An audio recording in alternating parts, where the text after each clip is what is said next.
Bueno,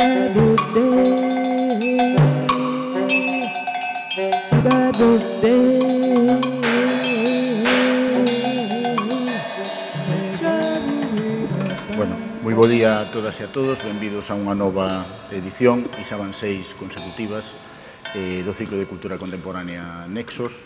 Levamos moitos anos preocupados pola cuestión demográfica, moi en particular en Galicia, onde temos unha pirámide de poboación completamente invertida, e non é de extrañar que nos preocupe, porque unha sociedade sin cativos e cativas é unha sociedade máis estática, máis inmobilista, un país que non ten relevo xeracional é un país que esmorece, unha economía que non ten xente nova é unha economía menos innovadora e, ademais, é unha economía que presenta dificultades para o mantemento dos servizos públicos e para o mantemento do sistema de pensións. Son moitos os factores que dificultan, digamos, ou impiden ter descendencia, algúns deles, os que normalmente se apuntan, teñen que ver ca cuestión económica, co emprego. Tamén hai cuestións relacionadas ca socioloxía ou ca antropoloxía, co tránsito dunha familia extensa a unha familia nuclear, ou incluso aquilo que ten que ver ca disolución ou debilitamento das redes comunitarias. De algún xeito, o estado do benestar viñera a suplir esas redes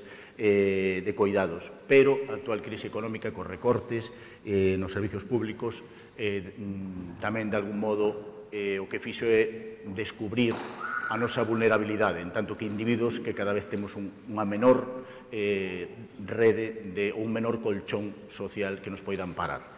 Me preguntaba antes Marcos precisamente si tenía sentido hablar de que yo tenía 3 hijos en una presentación como esta. Yo le decía que sí, ¿no? Y no solo por el tema que viene al caso, efectivamente, sino porque yo creo que en general siempre es buena idea, ¿no?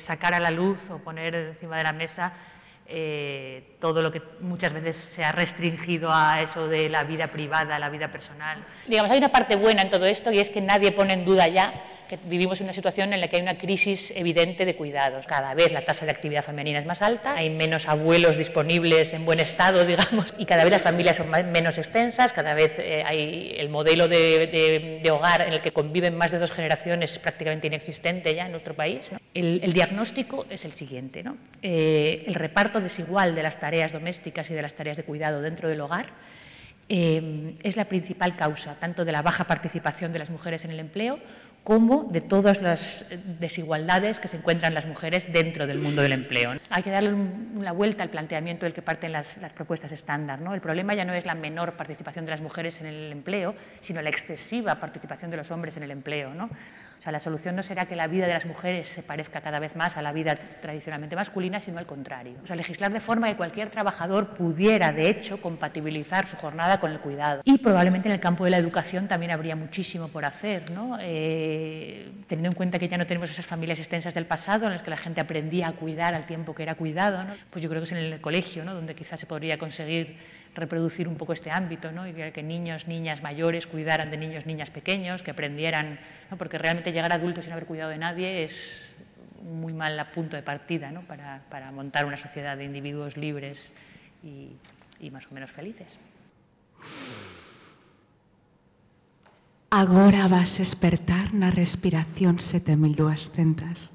Cear na 180.942. Acostarte na 195.633.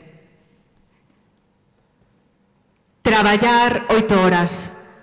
Quero decir, traballar 7.200 respiracións, traballar 8.200 respiracións, traballar 8.945 respiracións, traballar 9.675 respiracións, máis 900, máis 900, máis outras 900, máis 900, máis outras 900, máis 900, máis respira, respira, respira, máis outras 900, máis 900, máis outras 900, máis respira, pi, pi, pi, pi, pi, pi, pi.